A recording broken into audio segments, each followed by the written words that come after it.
I am sort of the overarching linker of all the fire behavior courses nationally now. I don't know how I fell into that position, but I seem to have my fingers in all the pots, from crew member. I was working on strike team leader the other day, all the way up to this 591, which sort of seems to be the top end of the fire behavior courses.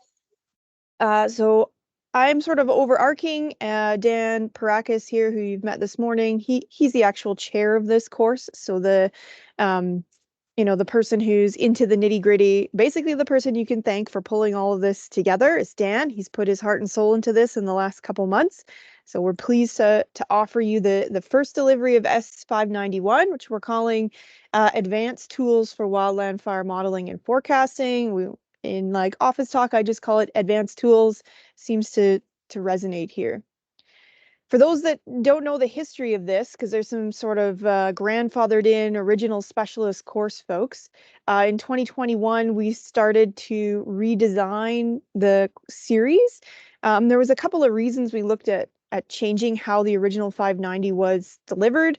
We wanted to better meet the needs of the current users and stakeholders. So basically, that means nobody has time or space to take a 15-day course anymore. So by breaking this up into pieces, allowing folks to try to take some of it online, to mitigate those travel requirements, especially because fire seasons are busy. Who wants to be away for another deployment length course, in fall? So we're doing that. We're trying to get this out to more folks, more FBANs, reduce the travel requirements for students and instructors, because we were having lots of trouble getting approvals for folks to be away that long, basically. I think COVID sort of kicked us in the butt and pushed us into this realm, but it's been a great way to look at a sustainable way to deliver this. And then streamline how much time instructors have to spend doing this. So instead of having to show up live and teach every time, we're going to record video, have some of it posted so folks can watch it at their own pace. So this is the first version of this course. It will get better from here. So please give us some feedback and we'll do our best. So this is what the new breakdown looks like. So that original, if you're one of the original folks, you took 590 across 15 days, probably did it here at HTC. We've taken what the content of that course and broken it into 3 pieces now. So 589 is the specialized fire behavior and theory. That's all done online. Similar to this, it's synchronous and asynchronous, which means parts of it are live, parts of it are work at your own pace. 590 is in person. It's 8 days, so we still have a hands-on, skills assessment, scenario-based training, and we have that here at HTC. And then 591 now is this version of this online asynchronous and synchronous course. So we're just rounding the bend of our first finish of the full package, and we'll start up again with 589 in the fall of this year. I guess a lot of us have been feeling the wrath of too many online courses, virtual meetings. A lot of us are working from home.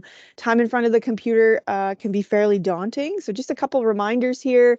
We're trying to be different in this course. Instead of sitting in a live meeting all day, we've broken up the material into a combination of live events, pre-recorded video, work at your own pace assignments, and a couple of discussion boards. So across the next 2 weeks, we hope to facilitate some upscale online learning without too many technical gremlins, which I'm sure those will sneak in.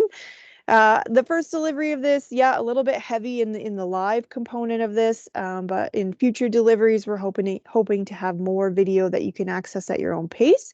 But fear not, if you have other commitments or you can't make it to a live session, as I think you heard Dan and Brett talking, we are doing double backup recordings of these sessions, and you should be able to go back and watch them after the fact.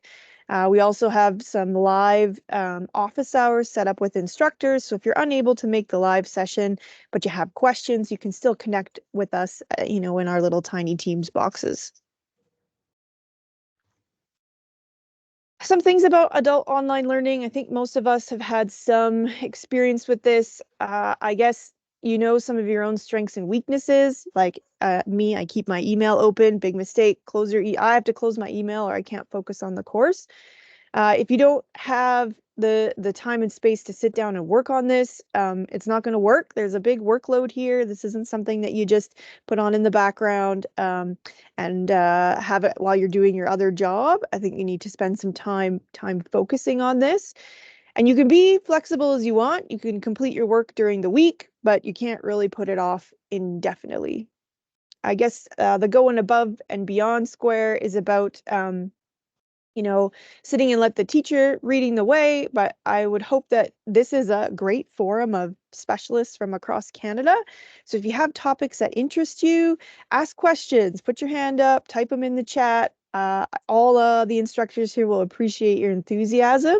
So making that effort to connect will make this a better course. If you just sit in your little box and can't tell if you're watching or paying attention, then you're not going to get as much out of this. Challenging yourself, don't shy away from something that's hard. There's going to be things in this course that are hard. We have to cater the course to a number of different levels of experience with tools like Excel and Prometheus. And so some of the things that be really simple for others may be difficult for some other folks, but we're here to help you. The mentors in your group are your folks to reach out to. So if you're feeling challenged, that's great. We're doing a great job. But if you feel stuck, please reach out. We're here to help. Staying organized.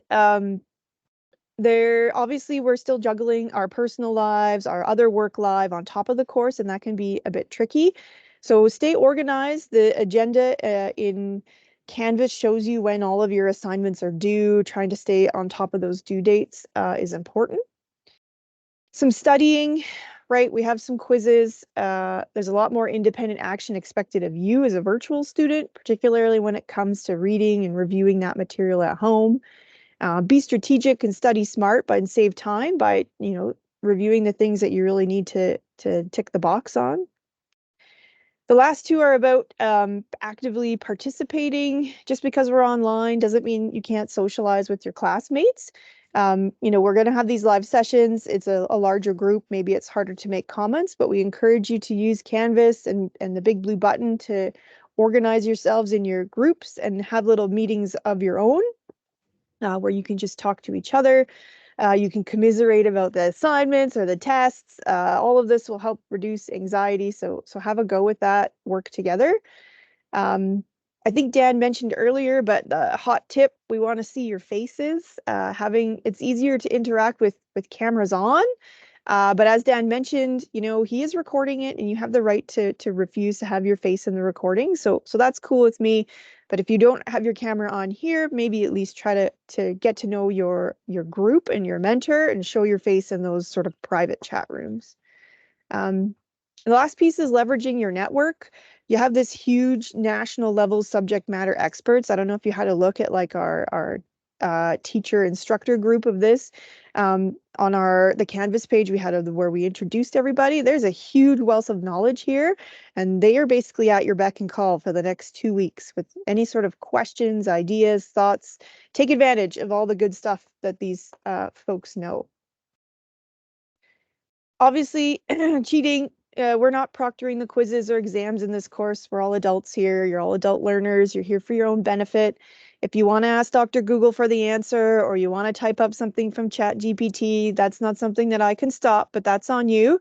If you want to call Lori in Newfoundland and ask her what she's putting for question 3, that's on you. Just hoping that when you get out into the real world that you still have the skills you need to be successful. So just remember that if you're going out on the line and you can't recall a specific concept or question, you guess you could dial a friend, but they might all be busy too. So we're here to sort of lend you, lead you through this, but it's on you to succeed. It's on you to participate. It's on you to take the quizzes honestly. But ultimately, we just really want you to succeed it. And you can do it without Google, I promise. A couple of the online etiquette things, logging in early, which I see everybody did. Most of the folks actually beat me, so that's excellent. We could troubleshoot all of the audio and video early. Having your camera and microphone on is excellent. Again, with the sensitivity with the recordings, it's not mandatory. It's definitely your choice. Keeping microphones muted, everybody's been excellent this morning. Feel free to ask questions in the chat. put up your hand. Whoever's moderating the session will surely take your question. Hopefully we've had a chance to sort of go around Canvas. I know the folks that have come through with us through 589 have spent some time in here. I guess a reminder to make sure you've clicked through it, go through the pages sections. Some of those things are actually assigned to you as an assignment, so be sure to check them out. The calendar feature will show you all of the live events coming up and give you a login for you to access all of those. You can even export them to your Outlook calendar if that helps you merge your work and your this course. All your marks and grades are going to be displayed in Canvas in this, there's this set of blue list of things down here. So in grades, that's where all your grades are going to show up. They'll only be visible to you, not to the entire group, so that they're private to you. You can contact the cadre at any time. Search us out in the people section on here. And you should be able to find out, start typing our names and we'll come up. So reach us in there. Probably more likely to get a hold of me there than in my email this week. Here's the full list of instructors and mentors. I didn't update this in the end. There's a couple extra mentors thrown in here, but we've got all sorts of folks from a number of different agencies here that are contributing material. So you'll see their names pop up in the agenda. I think most folks have seen their group assignment and have touched base with their mentors.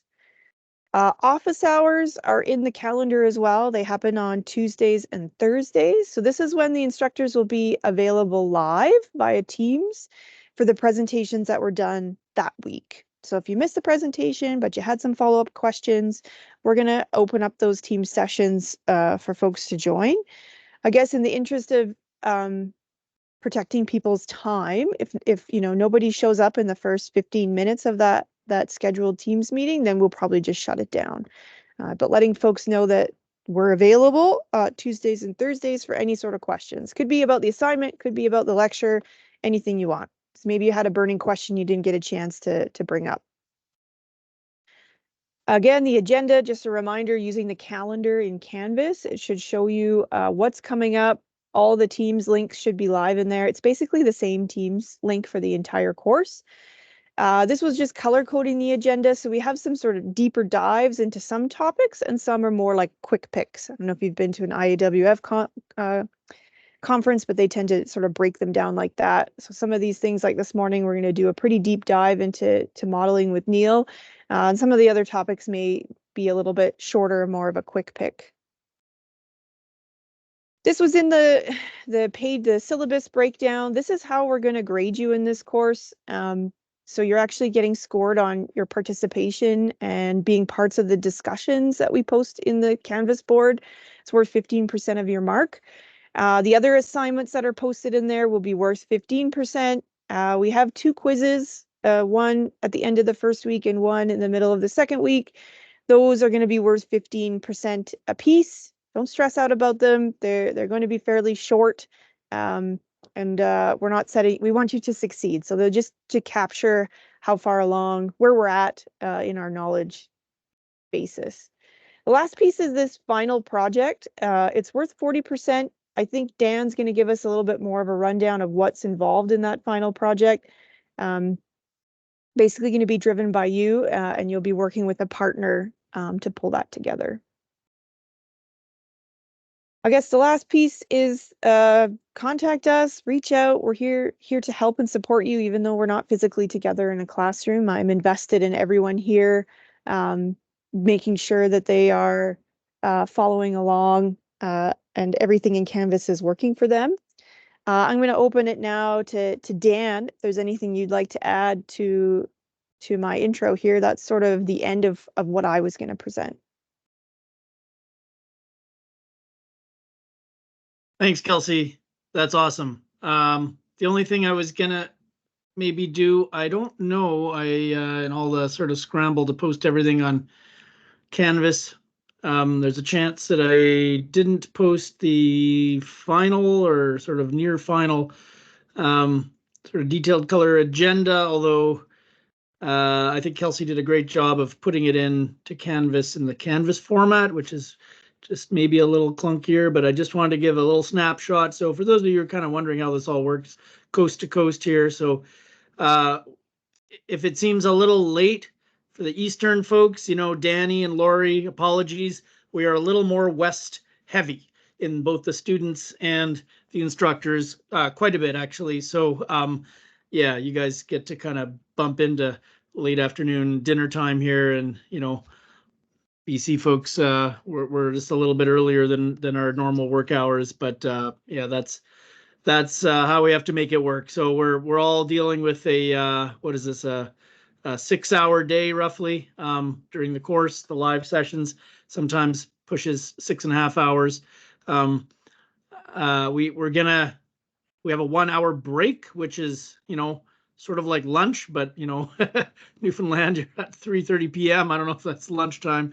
We're all we understand if you're munching away during the live sessions or whatever, you can turn your camera off if you care. We generally don't care. So that's the 1-hour break during the day, which is an early lunch, pretty good for Mountain and Central Time folks, and a little late for Eastern folks.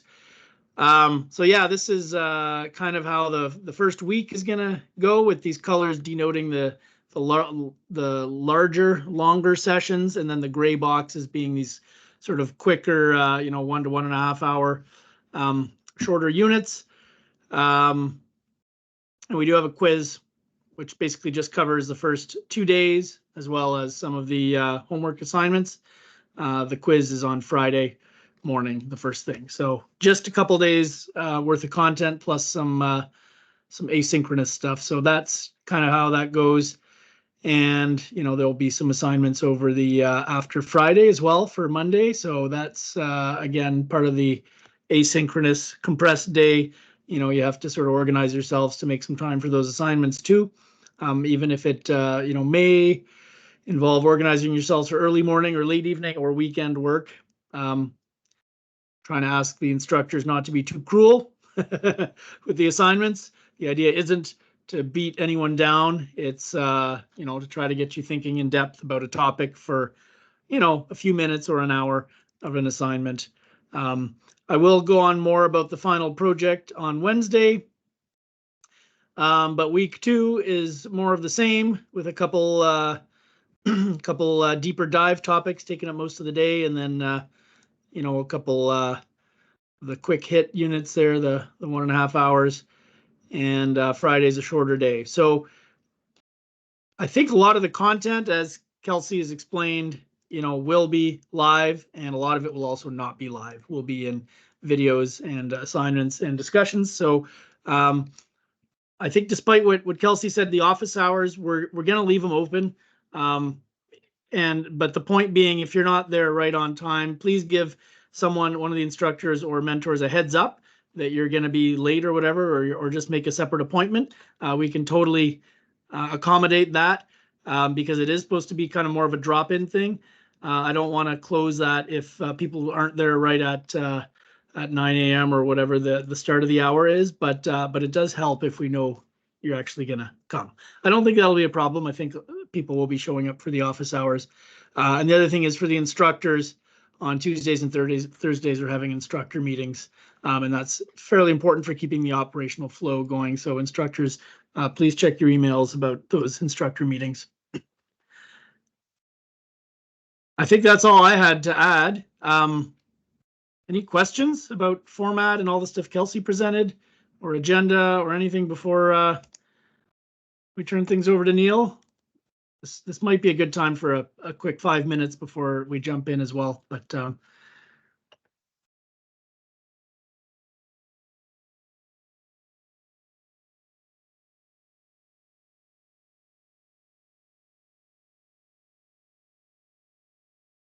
Radio silence, Dan.